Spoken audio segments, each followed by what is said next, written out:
João viu um grande trono branco.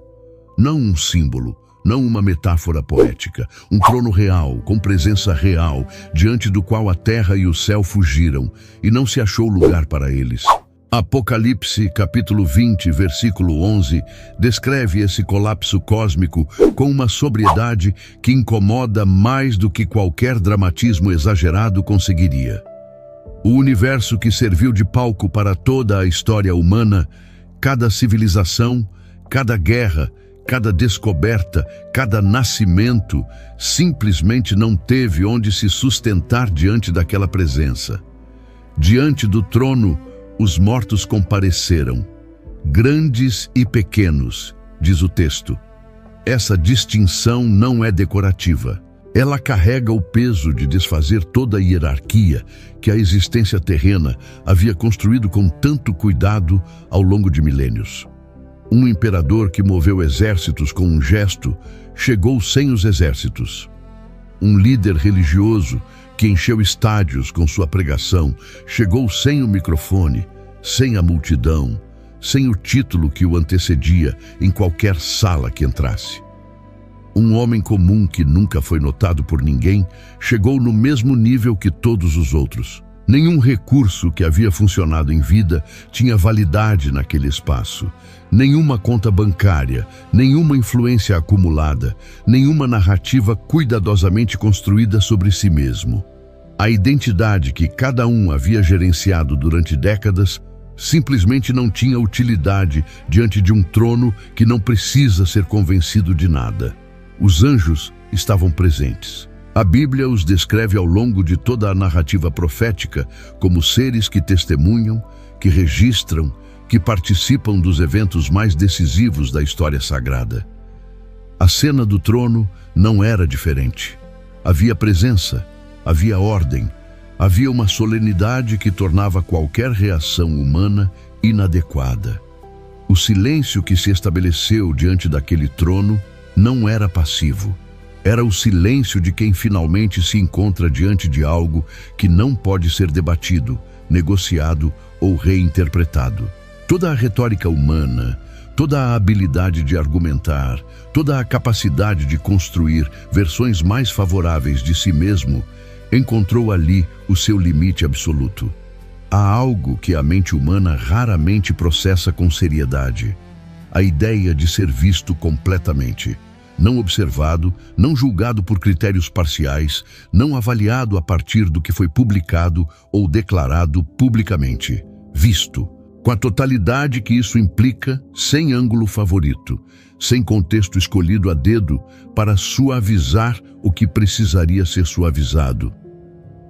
O trono branco não é o lugar onde histórias são contadas sobre pessoas. É o lugar onde cada pessoa encontra a própria história diante de si, sem a possibilidade de editá-la pela última vez, antes da apresentação. Os que chegavam vinham de lugares diferentes. Alguns do mar, que entregou os mortos que estavam nele. Outros da morte e do Hades, que devolveram os que guardavam. O texto de Apocalipse não distingue origem geográfica, cultura, religião ou ausência dela. A abrangência é total e não comporta exceção. Isso não é uma ameaça construída para intimidar. É a descrição de uma realidade que a criação inteira se encaminha na direção desde o instante em que o tempo começou a correr. O juízo final não é uma punição improvisada. É a conclusão lógica de um universo criado por um Deus que é acima de tudo justo. A justiça humana é limitada por evidências, por testemunhos, por memórias falhas, por advogados habilidosos, por sistemas que protegem quem tem mais recursos para se proteger. O que o trono branco representa é uma qualidade de julgamento radicalmente diferente, sem lacunas, sem informação perdida, sem injustiça possível. Nenhum culpado deixaria de responder. Nenhum inocente carregaria condenação imerecida. O peso desse tribunal não é seu poder de punir. É sua precisão absoluta, a impossibilidade de qualquer erro naquela sala. Os livros foram abertos, não um livro. Livros, plural que a maioria não repara, mas que muda a dimensão do que estava prestes a acontecer diante daquele trono. Cada vida havia gerado um registro, cada escolha, cada palavra, cada ato que jamais teve testemunha humana havia encontrado ali a sua documentação completa. E havia ainda um outro livro, diferente dos demais, cujo conteúdo não era feito de obras, mas de nomes.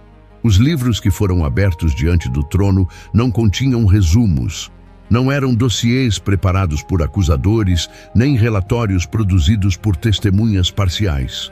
Eram registros completos, cada vida documentada com uma fidelidade que nenhuma tecnologia humana jamais alcançou. A primeira coisa que o ser humano pensa quando ouve isso é nos crimes, nos assassinatos, nas traições, nas fraudes de proporções inimagináveis. É natural que a mente vá para os extremos, porque é nos extremos que a consciência se sente segura, longe de ser chamada a responder. Mas o registro era mais detalhado do que qualquer crime específico. Jesus disse que de toda palavra ociosa que os homens proferirem, hão de dar conta no dia do juízo. Mateus, capítulo 12, versículo 36.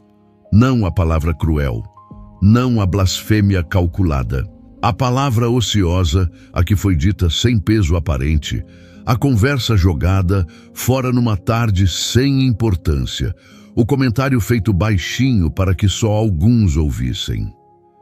Se as palavras ociosas estão no registro, o que dizer dos pensamentos que nunca chegaram a se tornar palavras? A mensagem apagada antes de ser enviada ainda existia naquele livro. Não como intenção culpada necessariamente, mas como dado real de quem aquela pessoa era por dentro, no espaço que nenhum olho humano alcança.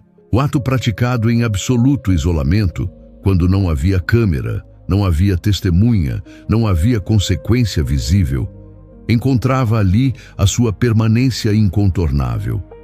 Há algo que a maioria das pessoas faz durante a vida inteira sem perceber. Gerencia a própria imagem. Escolhe o que mostrar, calibra o que revelar, controla com cuidado o que fica de fora da versão oficial de si mesma. Essa gestão começa cedo, às vezes ainda na infância, e se torna tão natural que a pessoa esquece que está fazendo isso. Diante dos livros abertos, essa gestão havia chegado ao fim. Não porque alguém expôs a pessoa publicamente com intenção de humilhá-la, mas porque o registro simplesmente era o que era, sem edição, sem contexto escolhido para suavizar, sem a versão que havia sido treinada ao longo de décadas para soar mais aceitável do que a realidade. O que tornava aquele momento diferente de qualquer tribunal humano era precisamente isso. Ninguém precisava acusar. A vida de cada um falava por si mesma com uma clareza que dispensava qualquer argumento externo. A própria sequência de escolhas, de palavras, de silêncios deliberados, de indiferenças cultivadas, de bondades genuínas também, tudo isso compunha um retrato que nenhuma defesa conseguiria contestar. A bondade genuína estava lá também. Isso importa ser dito. O livro não era uma lista de falhas organizada com a intenção de destruir. Era o retrato completo de cada existência, com tudo que ela continha. O ato de misericórdia praticado sem plateia, o sacrifício silencioso que ninguém conheceu, a escolha difícil tomada corretamente quando ninguém estava olhando. Esses também tinham registro. A questão não era se haveria algo bom nos livros. A questão era a direção fundamental de cada vida. O que cada pessoa havia feito com o que havia recebido e com quem havia escolhido servir ao longo do tempo que lhe foi concedido.